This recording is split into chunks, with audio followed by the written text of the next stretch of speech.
Good morning, good afternoon, whatever time it might be. My name is Abraham Chacko. Sam Uman from Sudbury Bible Fellowship had asked me to share a devotion with you. I would like to look at Mark chapter 5, verses 24 through 34. Mark chapter 5, verses 24 through 34. In the interest of time, I'm going to jump right into the story itself. It's a story that most of you probably know or have read pretty frequently. This is a story of a woman who happens to find herself in a large crowd. And the question really is, why is she there? When we look at the story, we notice that Jesus is on his way to actually heal Jairus' daughter who is dying, and she just happens to be in the way. It almost seems like she's an interruption. But one of the beautiful things about Jesus is that nobody is an interruption to Jesus, particularly when they're in a need of this sort. And so what do we know about this woman that is in the story?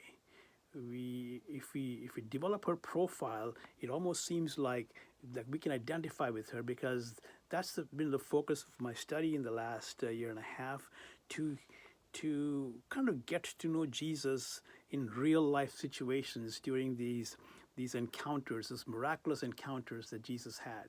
So she's a woman with a bleeding disorder. So that means that she's diseased, and she has this disease for a long time, 12 years. She's been under the care of many doctors. In fact, the scripture tells us that all of her financial resources have been expended in this care.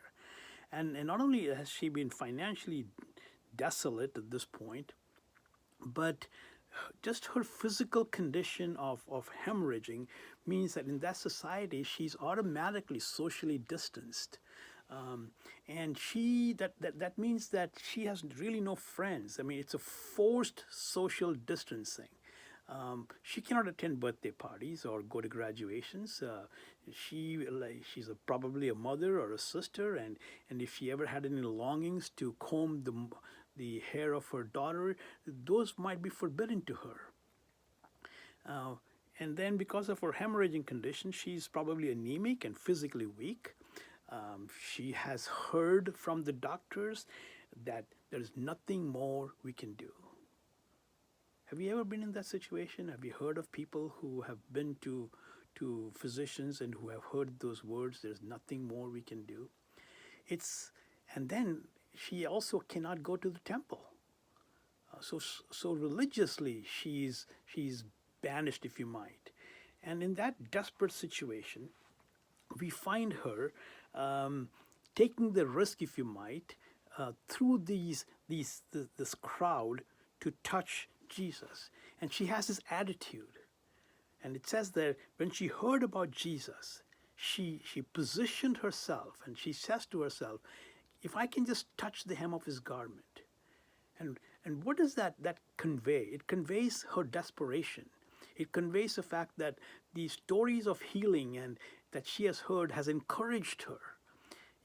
And it's those kind of things that when we read the scriptures and when we hear of other brothers and sisters who have been healed or who have been rescued or who have been delivered from addiction, from severe aspects of depression, whatever it is, that gives us the encouragement to get to be near Jesus. And finally, we notice that as soon as she touches Jesus, she's immediately healed. She's well. Then it says that her bleeding stopped. Now, interestingly, there are many people around her because there's a lot of crowds, many people pressing against Jesus, but only this woman was healed. It led me to believe the many times in which I have been near Jesus, but never touched the hem of his garment, never by faith. And what a lesson we can learn from here. And then as soon as she touches him, she thinks that she's done. But Jesus says, who touched me? In verse 30, power has gone out of me. And it says Jesus kept looking for her. And Jesus gives her the opportunity to come out of the shadows. And in coming out of the shadows, we see this amazing truth that she falls at the feet of Jesus. And in Luke chapter 8, verses, I think it is 47 or so, it says she told the whole truth, why she was healed, or excuse me, how she was healed, and what she was healed from. And we notice that her private touch became an opportunity for public testimony, which is often the case. It's the fresh touch of Jesus that gives us the opportunity to be at his feet and to proclaim who he is, and to get that fresh feeling from who he is, and be encouraged. And we notice that in that context, Jesus then gives her that wonderful encouragement. Daughter, your faith has healed you. Go in peace and be freed from your suffering.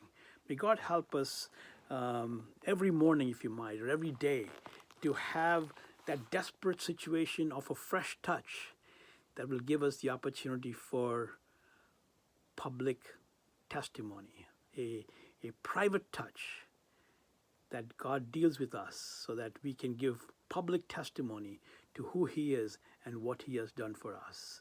So hopefully this is beneficial for you, just as it has been for me. Thank you.